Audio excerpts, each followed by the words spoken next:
Hello, everyone. Welcome to the very first episode of the Old School Survival Network radio show.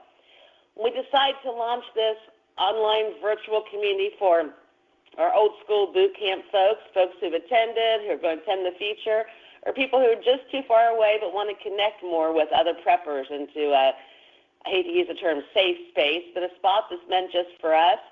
Trying to decide who we wanted to have on first was difficult. There were so many great people that we've connected with and worked with that have so much to share.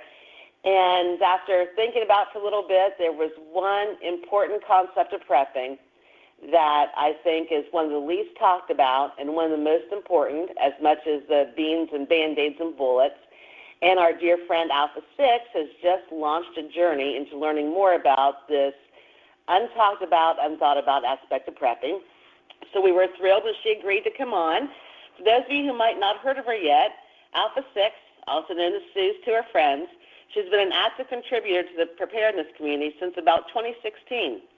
She's worked with the Shit-Hits-the-Fan Prepping and Survival group, mostly on Facebook, so some of you guys might have gotten to know her there. There's really great and active groups.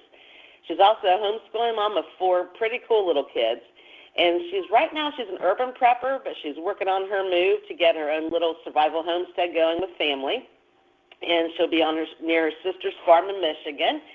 And she's right now, what she's working on is one of the reasons that we wanted to have Suze on first. And there's many things she could tell us and teach us and share. But her new endeavor is the one I've found the most intriguing and unusual.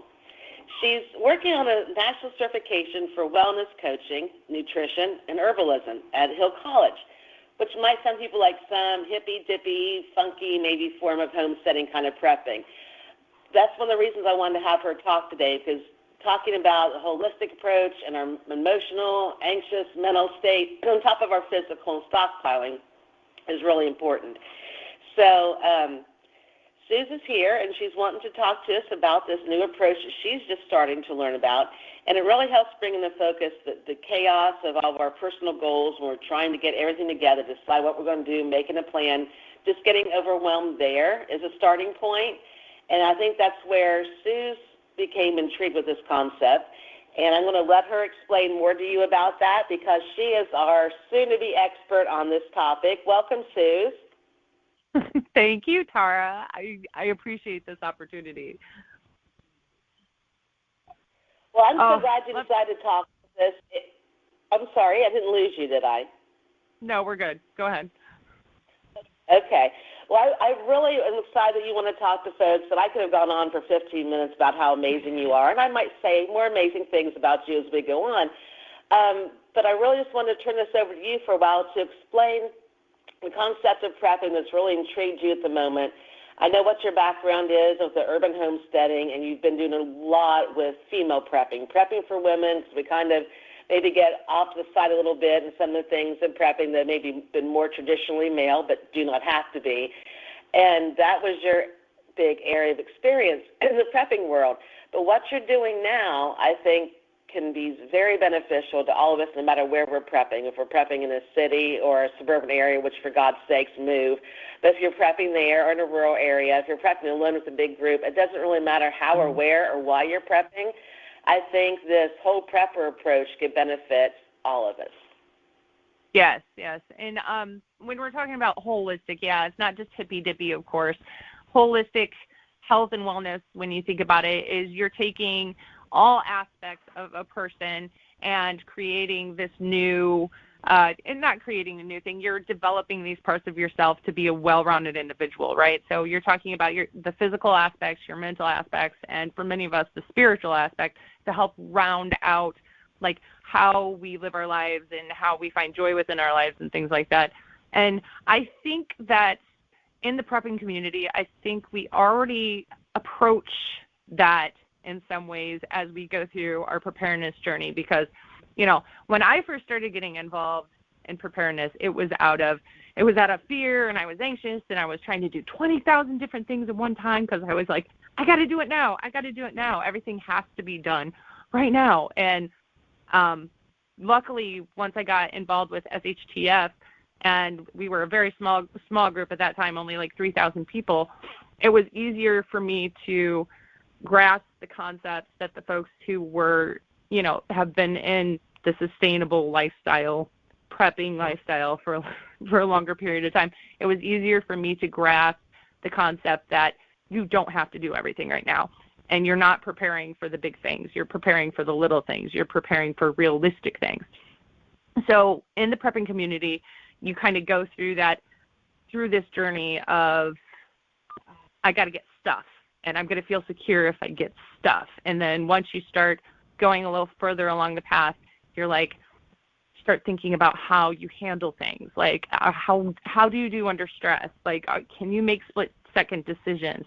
And then you start looking at skill sets, and then you realize this stuff doesn't matter as much as how are we developing ourselves to have the knowledge that we need to have to do the things that we want to do, so we don't have to rely on other people. So there's this whole holistic approach to preparedness that we're already doing, but some people have a harder time grasping like the fullness of that concept. Does that make sense? It does. It really makes sense. When you and I talked about this before, when you were first getting started and asking for a little bit of feedback from some of your prepping friends, we were talking a lot about emotional prepping, mental prepping, and physical prepping. And physical prepping is pretty straightforward. The better shape that you're in physically, the stronger you're going to be, and a manual labor lifestyle during, a certain type of, and almost any type of long-term disaster. So that one's kind of self-explanatory, and I think people do think about that aspect, a little bit. But the emotional and mental health side, preparing yourself emotionally and mentally for what's to come, not while you're planning, so you're not overwhelmed like you were mentioning. Everybody does that. They do. Okay, I got to go buy everything, and you have all this stuff, and you're trying to cram the skills in, and you're just swirling around your head. And it's like cramming for a test in college, and nothing sinks in.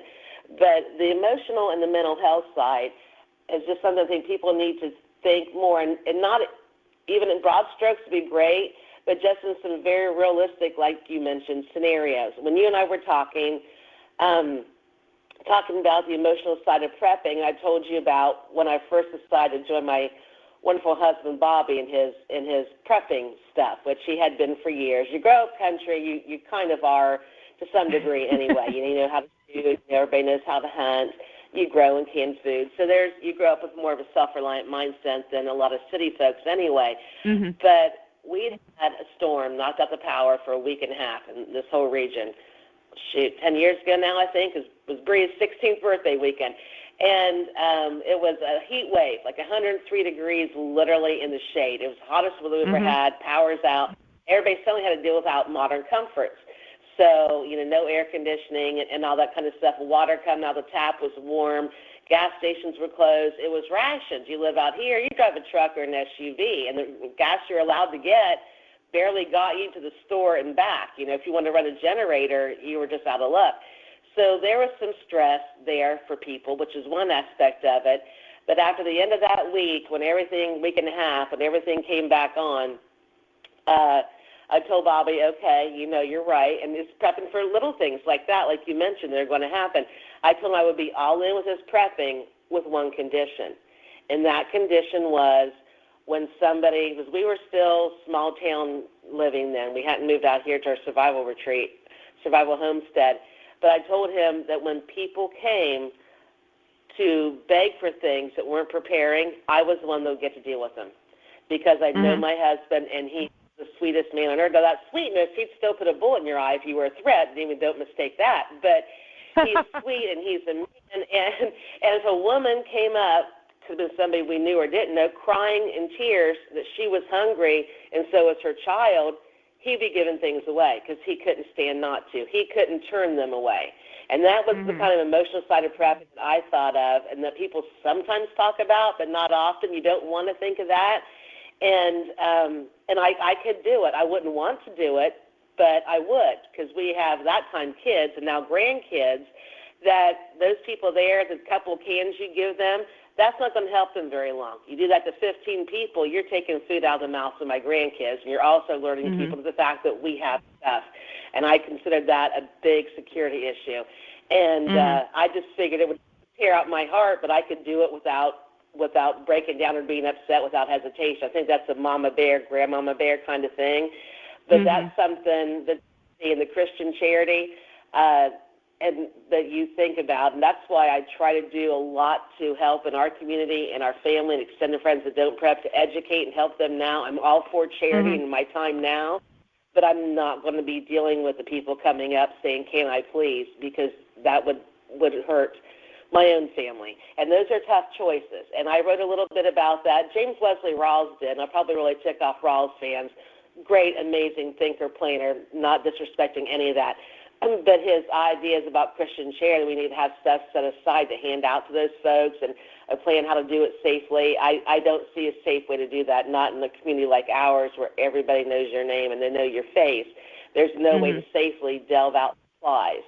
So I wondered what your thoughts are, about that. The emotional side of prepping, about people planning and thinking ahead for those tough things when you suddenly are without your power. You prep for it, you have the supplies. There's some emotional and mental health, mental stress kind of things going on when a disaster first strikes.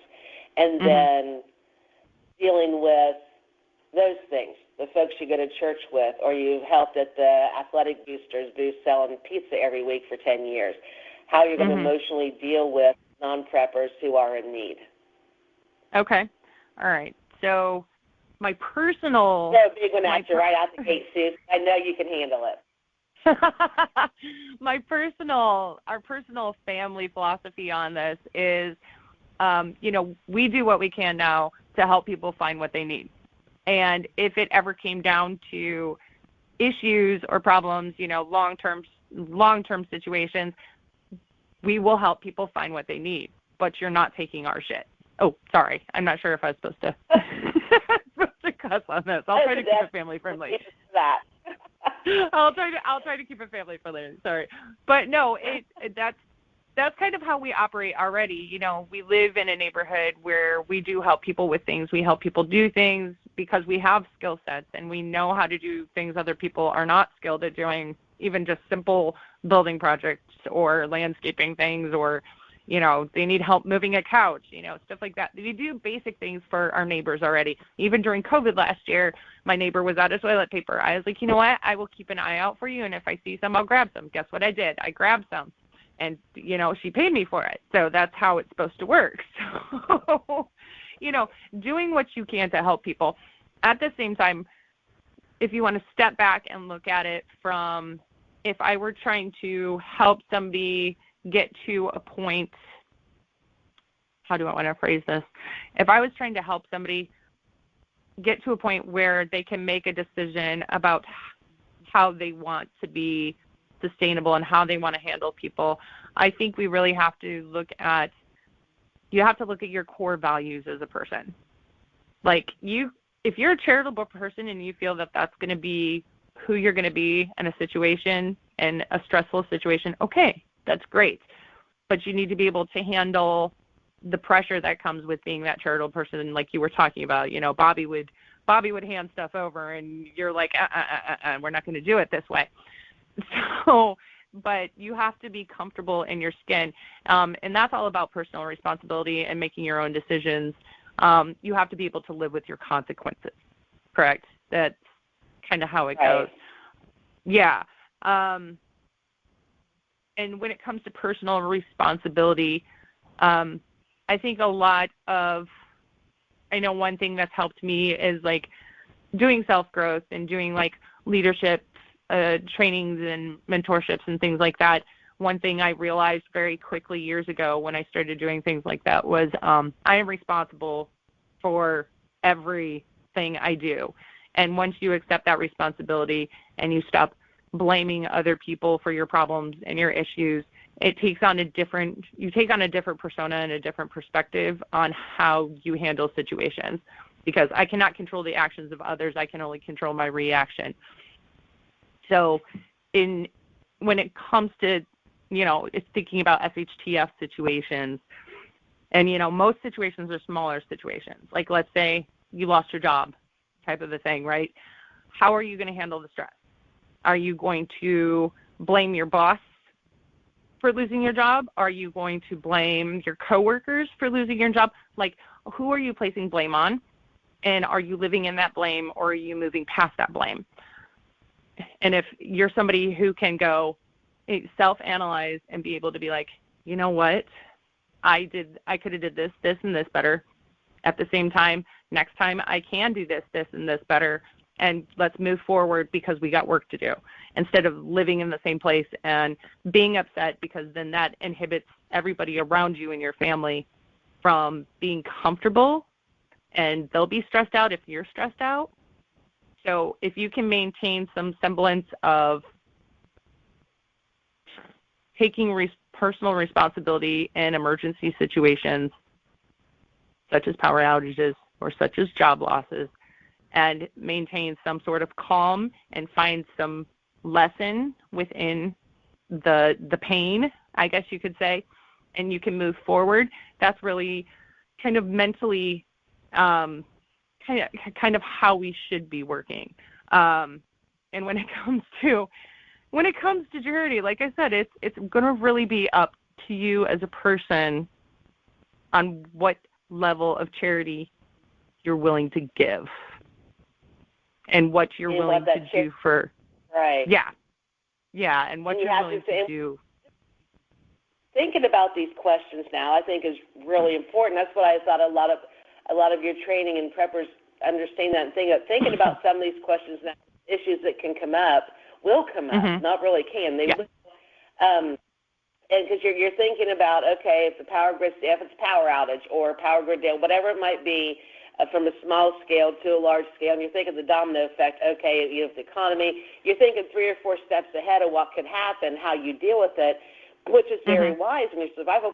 But you also need to think of those same things along what you're talking about with the physical, the emotional, and the mental stress. And when you touch on, leadership skills, and that's really what it is. If you are you could be the most skilled person in the group, and of course, totally advocate cross-training. That's essential. I do that now. My 5-year-old, almost 6-year-old granddaughter's getting to be almost as good of an herbalist as I am, I swear to goodness, at this age. Yay! Because you want to teach those skills to the young, you want to teach somebody else in your family. It'd be pure arrogance to think that you might not make it home, or you might be the first one that dies in a disaster, or you might be the one who needs help. So cross-training is so good, and that's part of leadership. But also, what you're talking about is because a good leader is going to think about these emotional, mental, character-type questions, and being able to handle that themselves, and also helping the other ones handle it. When you're talking, I just saw a scene playing out in my head when you're talking about, the job loss and what you can do different and move on. There's work to do. It made me think about, I don't even know, Suze, if you ever watched The Walking Dead, like back when it was good, and it reminded me of Hershey. And one thing he always did with his daughters and a little look at the flowers, Lizzie girl, I can't think of what her name was for sure, but anyway, and when they started to get wound up, things got overwhelming, and people were starting to get to the point where they were going to spin out of control. He told them, such and such, everybody's got a job to do, this one's yours, and he would redirect them with some simple task or whatever it might be. He gave somebody a task to get their mind and their hands focused on something. That way they didn't continue on that spiraling emotional out of control. So the leadership skills you can learn from the type of training that you're talking about, I think is vital for yourself and for everybody else. You need to address, everybody's going to need something to do to stay busy, from a boredom buster to an emotional even kill, whether they're planning that for the children, for your elderly parents. You're not going to say, okay, it's your turn to go walk the county line with the rest of the folks, for object or whatever. Everybody is going to need to have something to do, because when we sit and just dwell on stuff, that's when everything can go really bad. And truthfully, that's where you want to be. That's where you want to get. If you're the man of the house or the woman of the house, if you are the leaders within your home and you have other people who are relying on you, you want to get to that point where you can, under stress, be able to be like, okay, here's what we're going to do, and here's the plan. This is what's going to be implemented, type of thing. You want to be able to take control of that situation. But in all honesty, sometimes it takes some of us a lot of self-work beforehand to get to the point that we can make those decisions and to feel comfortable making those decisions and confident in those decisions. So for me personally, like I said, it took me many years just of leadership training just to get to a point where I was comfortable and confident and being like, okay, this is who I am and this is what I want to do. So it makes it easier for me to make decisions now. The person I was before would dwell in those bad places and blame other people and blame other situations for where I was sitting, and I wasn't actually getting up and moving and going out.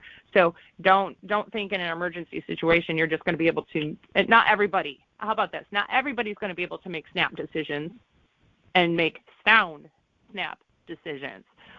That takes some work for some of us beforehand to train our brains and to refocus our brains to be able to get to that point. And, I'm not a psychiatrist or I'm not a psychologist or anything like that. I'm just somebody who's done some of this work within myself and somebody who wants to help people do work within themselves. So the mental aspect is incredibly important to be able to work well under stress, for sure. And if you're somebody who's stressed out all the time, that's something you need to work on too. How do you alleviate stress within your life? How do you refocus yourself? If you can't refocus yourself, how are you going to refocus others?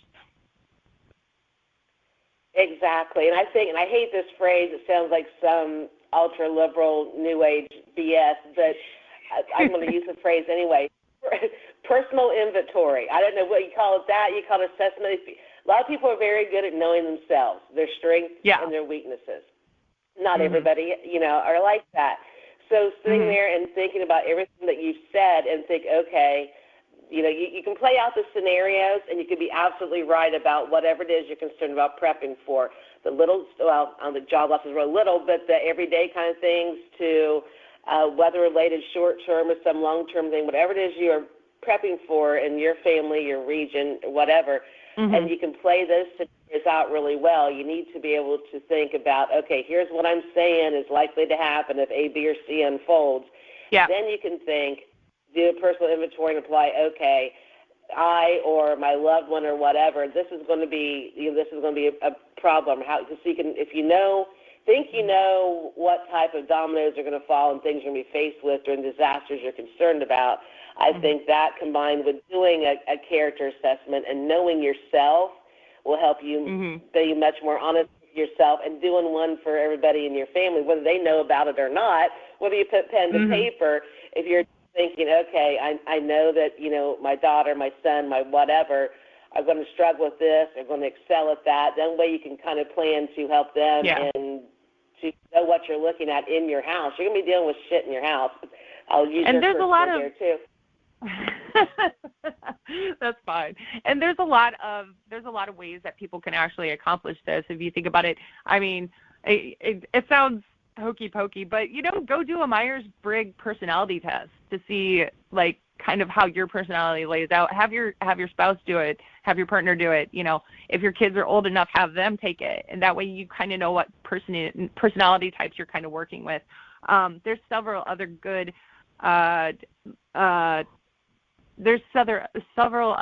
metric personality tests and how you work tests out there too. What is it? The Enneagram testing method that actually cross-references 9 different points. There's also, there was another one I just did for class. I can't think it off the top of my head. But the more you know about yourself and the more you know about the people that you're working with, the easier it is as a leader of your family and as of your unit to be able to hone in and pull those strengths like you were talking about from people. Even with kids, we know what kids are good at and what kids aren't good at. I know my youngest son is engineer mind. He loves to build things. My oldest son, he's more sciencey minded and very visceral. His brain is insanely amazing, and he picks up math concepts and stuff like that quickly. All of my kids have different strengths. At the same time, I have to be able to manage those strengths and manage their growth. You're taking fries while you're giggling. I know it. I am. Yes, my youngest, Rebel Roz, she she is the wildling of the bunch for sure. And I know her brain is massive and amazing too, because she's soaking up concepts really, really quickly, but she likes to pretend she doesn't know anything, which makes her even more of a rebel, because she's going to be the most dangerous one of the bunch, I'm telling you. But, you know, knowing out with a nice between her teeth. Oh, my gosh, bless her heart. She probably would be hunting, crawling on her belly through the jungle. Okay. But that's off topic, tangent. Let me get back on point. Ask me a question, because I totally got off point. Well, tell us some more about this training that you're taking, if others are interested in, if they're, have thought about it, they're thinking about it, okay, I need to maybe hone my survival plan to think more in mental, emotional health and things that you're talking about, and to improve leadership skills also. Tell us some more about the training that you're taking. I know you just started, and so I'm asking you about the one thing that you're not an expert in, but like I said, I know you could pull it off. And I think it's a really important topic. You've got to be able to understand yourself and know yourself to decide what is going to be a hurdle that you can try to work to avert now before you're in that scenario when you do not have time to be trying to figure out how you're going to deal with such and such because you've got a field or a safety patrol or whatever it is you have to do, life or death. You don't have time then to try to figure out your emotional and mental health, strengths and weaknesses and leadership skills. So what is it that you're doing to help improve those for you and your group that you think others might benefit from? Yeah, that's why we do the work now, so we don't have to worry about the fact we didn't do the work later and find ourselves in a bad situation. So what I'm doing, actually, this is funny, it started more off from a health perspective because I was given an opportunity. I'll go over that some other time. But, I used to health coach. I used to do things like that, and that's also leadership training came from doing that coaching experience. But I was offered an opportunity for using this nutritional analysis machine that my dad has passed along to me. And to be able to use that, I have to be certified at a national level to use it on my own without doctor oversight or anything like that. And then I started looking at the certification problems. I'm like, I really don't want to just be a health coach. I mean, I've kind of done that, and it was great. It was fine. It's really draining emotionally sometimes. So I found this holistic pathway that I'm doing with Hill College. And I grew up in a holistic homeopathic home since my dad has done nutrition work and stuff for many, many years. He just retired this year. So it called to me, especially when I started seeing I could get certified for the American Herbalist Guild and stuff like that. And my professor I'm working under, she's mentored under like Rosalie J. Lafleur, Foret, I think. Rosemary Gladstar, Paul Bergner, Juliet Blankenspore. She's worked under these people and worked with these people. And if you're in the prepping community and you've dived into herbalism and stuff like that, you're like, whoa, wait a second, I recognize those names.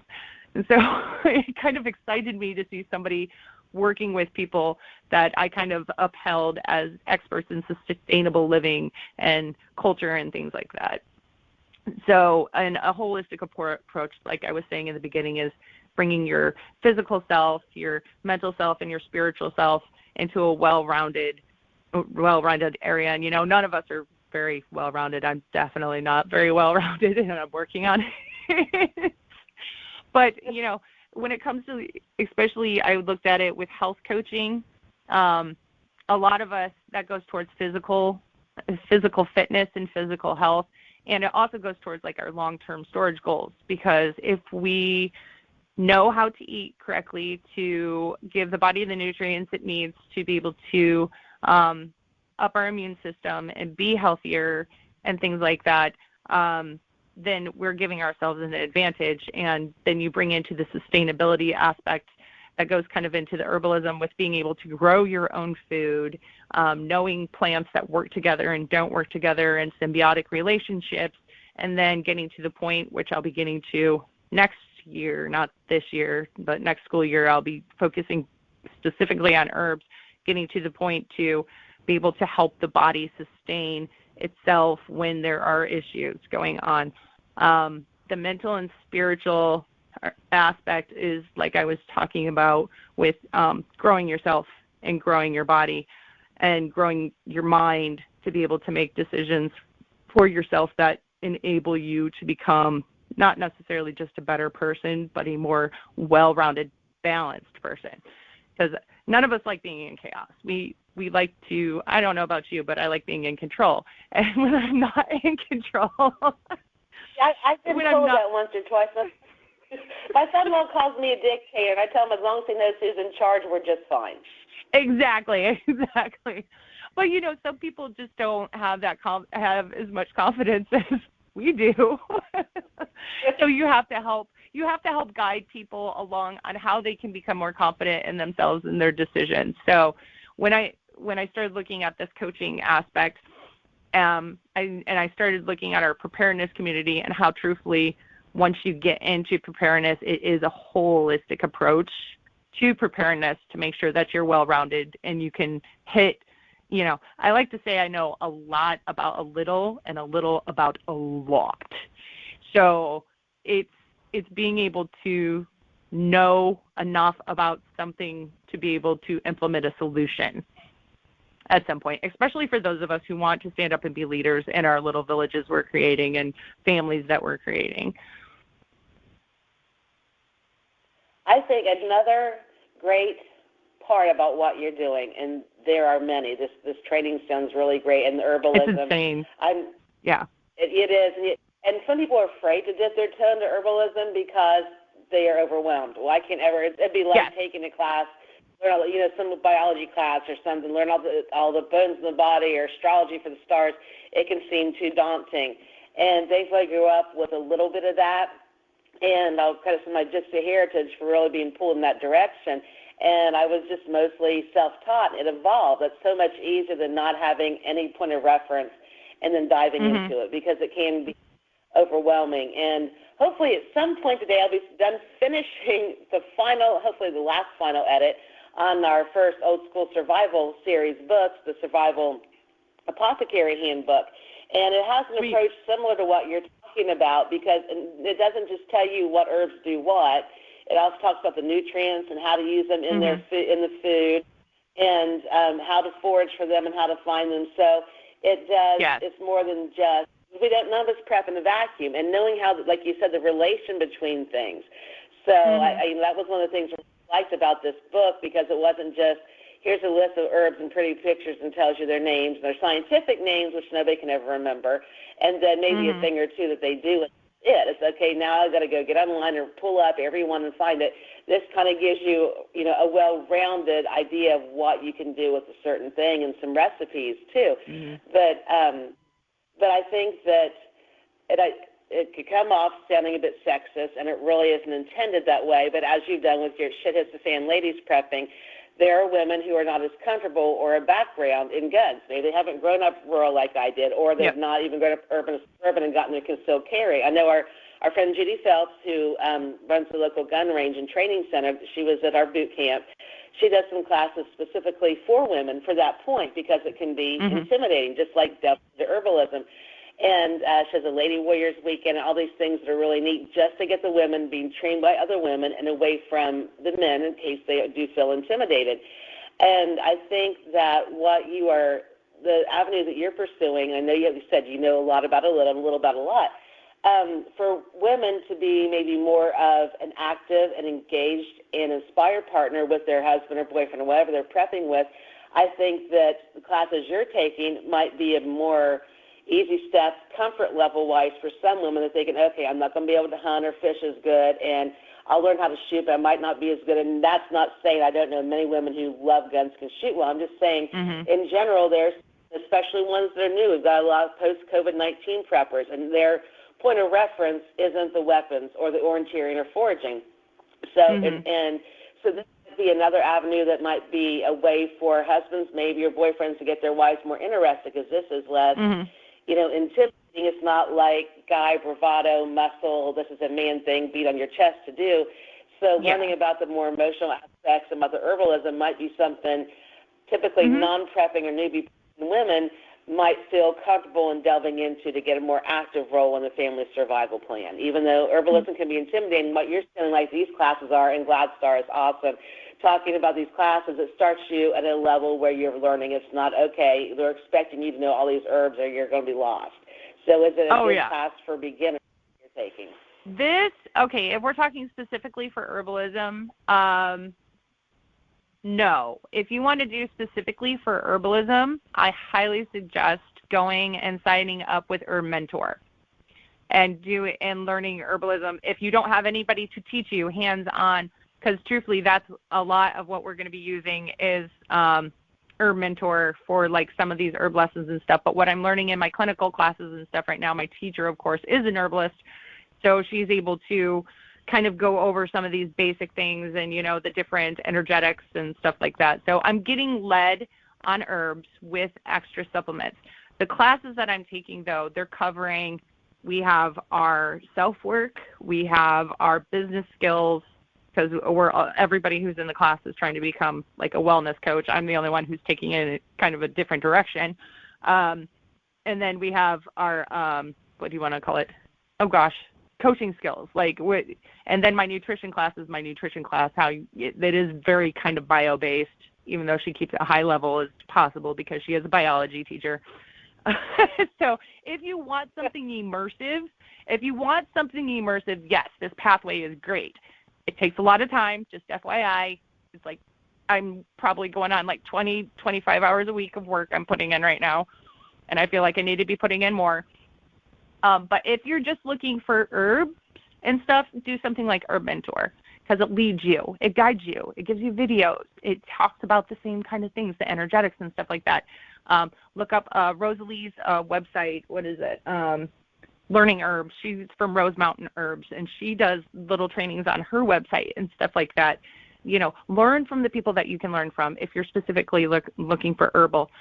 When it comes to mental coaching and prepping and stuff like that, go find leadership books. Find people who do this for a living. Find like Brene Brown. Find what's the one guy?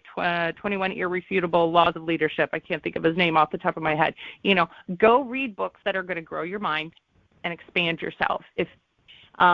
Otherwise, if you want help doing that, at some point in the next 4 to 5 months, I will be taking clients myself, and I can help guide you in some of these things too. So I'll put that promo out there just a little bit. If you want to stay connected with me to see what's going on, go to AlphaSixx, that's Alpha and then SIXX.com, and fill out my contact form. I'm reimagining AlphaSixx right now to include this wellness, this holistic preparedness aspect. I've for a long time, for those who have followed me, I'm news, I'm a theorist, I'm politically motivated, things like that. But I think I can make room for all the avenues of AlphaSixx over there, so we'll be fine. Yes, and we're split personality, AlphaSixx. Every time I comment in your group, oh shoot, this isn't the political group. They'll boot you for that, and then go find the other.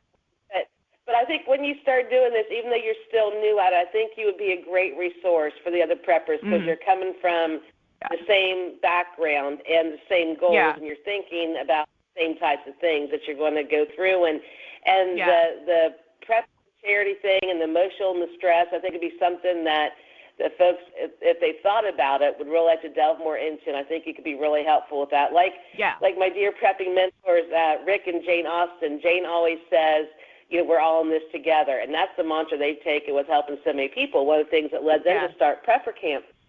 And so I'd like to be able to follow Sweet Jane's lead and do that. And I think what you're doing kind of furthers that we're all in this together prepper mindset that Jane has. It's trying to help others. Is the way that you build up your strong community and prevent some of the threats is by helping and teaching those around you.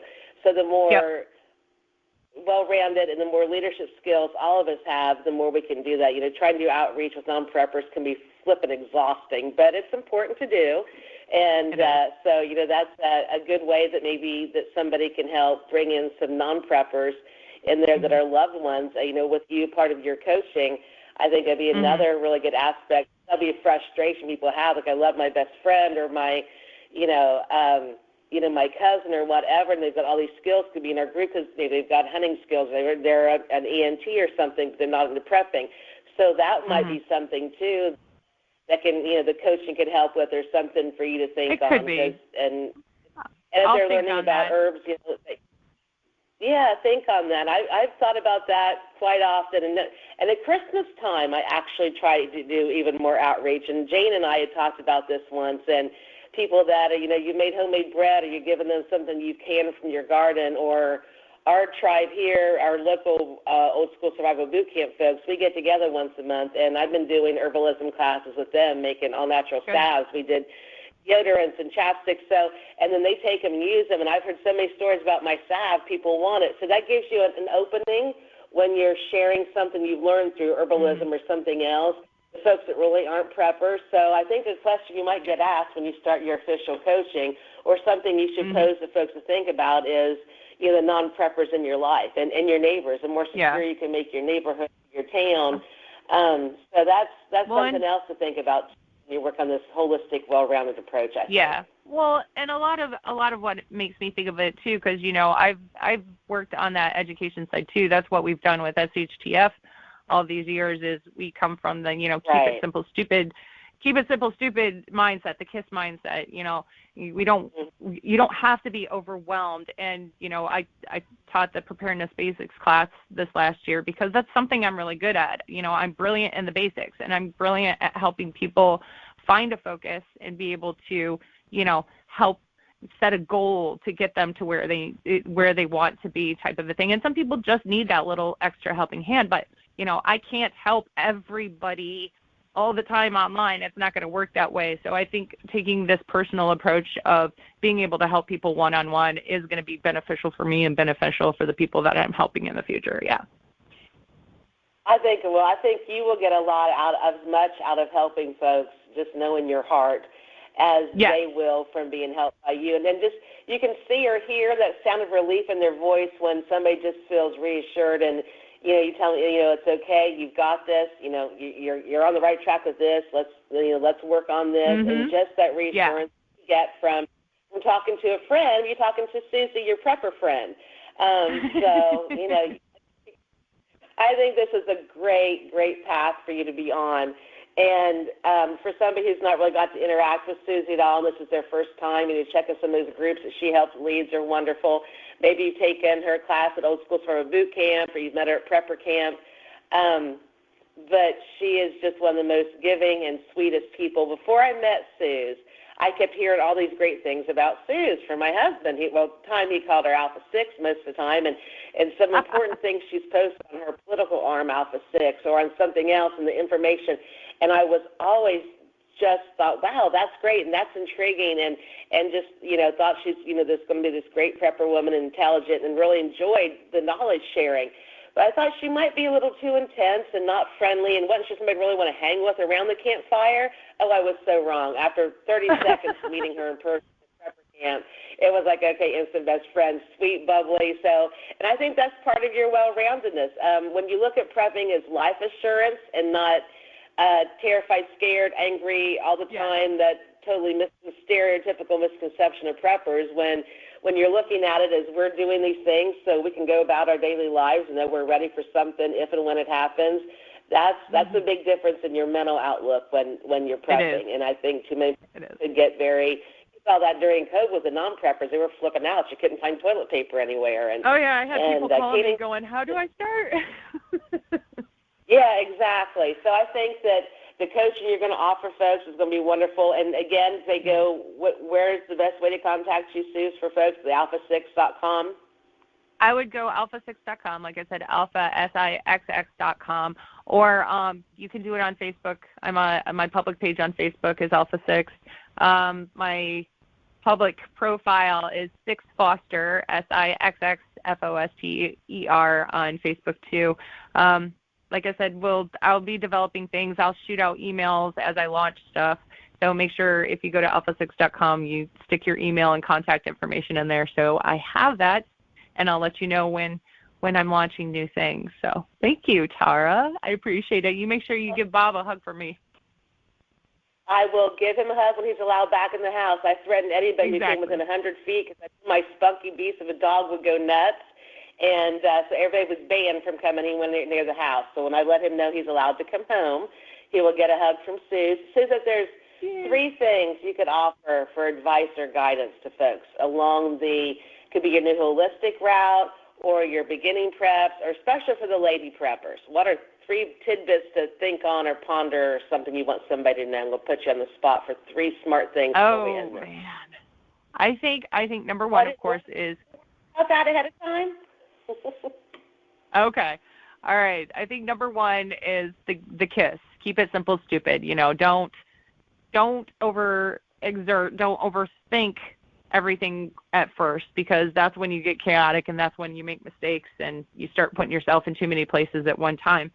Another thing is do what you can with what you have. One of the things that we encounter a lot are people being like, I'm not sure how I can do it. I don't have financing, things like that. That goes back to prepping basics. It's do what you can with what you have. If you only have $5 a week, use that $5 a week to put a couple extra cans in your pantry. If you're getting Starbucks every day, stop getting Starbucks every day. Go buy a thing of coffee, make your own damn coffee. Do things that are smart for you to get you to the goals that you want to have. And, man, you did put me on the spot, darn it. Number 3, find happiness. Seriously. Okay, I'll make it easy. What about... to be happy about? Prepping with the kids. You're doing that right now. You're doing your move from urban to on a farm, and you homeschool. What's some kind of tips you give to folks who are prepping with kids to help better prepare them or prepare for them during a disaster? Number 1, when you're talking about world events, don't edit your language.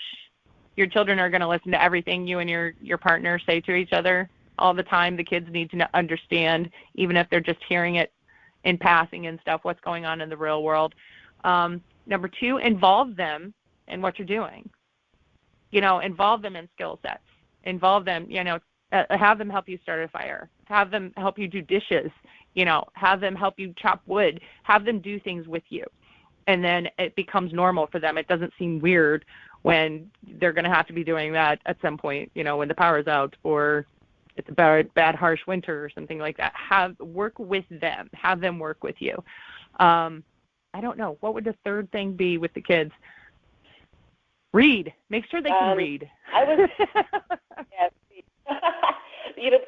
Planning for them keep them busy in boredom busters, homeschooling or whatever it might be. Have a plan for them for a disaster long term. We keep a basket, and it might be clearance off-season items, Dollar Tree. I've got some tubs with there that are just little boredom busters or surprises. If there might be some plastic Easter eggs I can put a candy in. Give them some degree of normalcy to make them feel comfortable. I like that idea.